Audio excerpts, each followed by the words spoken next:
Sharren Haskell is the Deputy Foreign Minister of Israel. Sharren Haskell, welcome to 7:30. Hi, hello, thank you. There are reports tonight that the leading contender to take over from the supreme leader is his son. If he is confirmed, will Israel target him? Yes, and it will be only a matter of time. Anyone that will try and take the position of leading this fanatical regime, this destructive regime, who creates only death and destruction all around them, will be a target.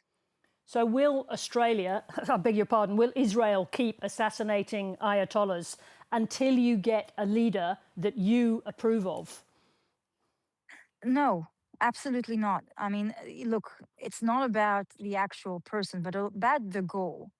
And the Iranian regime, the IRGC goal, is a fanatical regime that have prescribed as the biggest goal on their platform the destruction of Western civilization. They call for death to Israel, death to America, death to the West. This is a clear warning for us, for Australia, for any democracy. And so, we went into an operation a little bit more than a year ago in order to destroy an imminent threat, an immediate threat of a nuclear capability for this fanatical regime, a ballistic missile program that was wanted to reach thousands of ballistic missiles with huge destruction capability. Those are existential threat for the state of Israel, but also, as you see today, neighboring countries and also the United States. And, we've been thinking a lot about the destroying the existential threat. But the fact is that this regime goal, okay, and it's not just a goal, but they are building a plan, strategic plan. They are working up tools in order to execute the goal of the destruction of our country. And if I may, let's try and understand this then. Is there anybody amongst the senior clerics in Iran whom Israel would accept taking over from Ayatollah Khamenei? What we are hoping is by eliminating the power of threat of the Iranian regime, that will open a path for the people of Iran to take power, to liberate themselves from this tyrant, from this terrorist regime, the regime that actually butchered almost 40,000 of its own people in the most horrendous way possible. So are you talking about the dismantling the entire Iranian Revolutionary Guard Corps and its militias, nearly up to 190,000 people? No.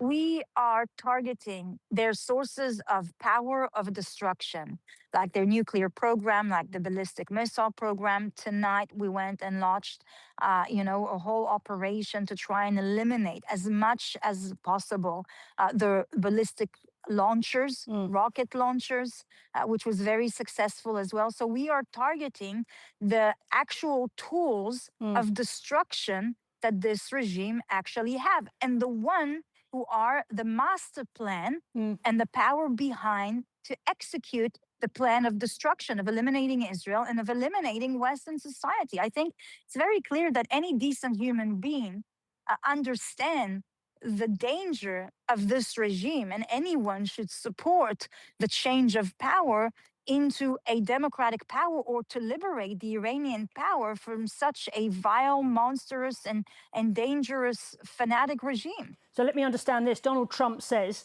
that he would hold discussions, negotiations with the existing regime.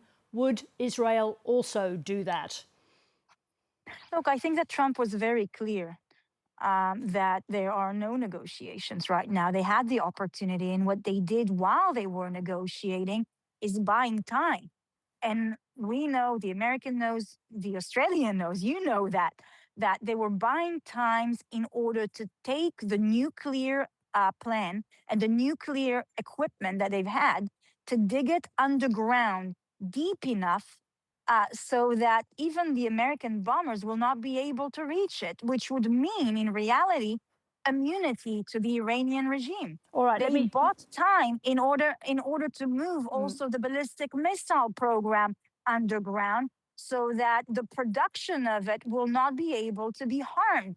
And that is very, very dangerous. This would have eliminated our capability of destroying their mass destruction tools. Let me ask you this. Can you confirm that it was Israeli intelligence that Prime Minister Netanyahu shared with the Americans that Ayatollah Khamenei and his advisors were meeting in Tehran last Saturday? That was Israeli intelligence that he shared with the Americans. So I can say that the intelligence is being shared between Israel and between America. In that We case, have different operations. Was that Israeli intelligence about the meeting that was taking place in Tehran with the supreme leader and his most senior staff? So look, I'm not going to share any sources and who the source, but I can show you that there's a very close cooperation, and a great friendship and alliance between America and between Israel. We share intelligence all around the world because it saves lives. It saves Israeli lives, it saves American lives, it saves Australian lives. And this is a mutual cooperation of sharing of information. Both countries have different operations, have different intelligence sources, but we share it in order to, make sure that the world is a safer place. So in your view, how is it that the current situation resolves? You say you have to get rid of anybody in the regime who holds the views of the existing regime. How does this attack, this war that's now being started, resolve? So, look, we understand that when the Grand Master Plan is the destruction of the West by this regime, if we go and eliminate every time their capability when they're reaching a mass destruction capability, like a nuclear capability, it will be a matter of a confrontation almost every year because they will not stop trying to reach that. And so we understand that one of the best solution for that is to try and open a path for the Iranian people to liberate themselves from this regime.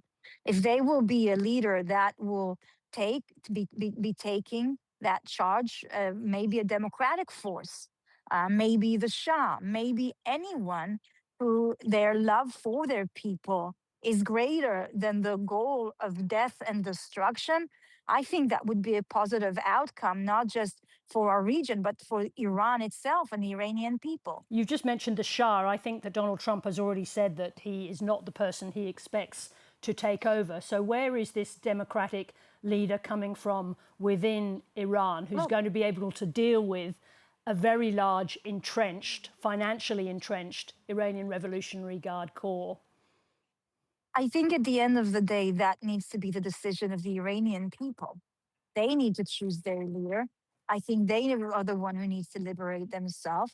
And I think that once we've eliminated most of the massive firepower, okay, of the Iranian regime, that will create the right conditions for the Iranian people who marched in the street and were massacred just 50 days ago.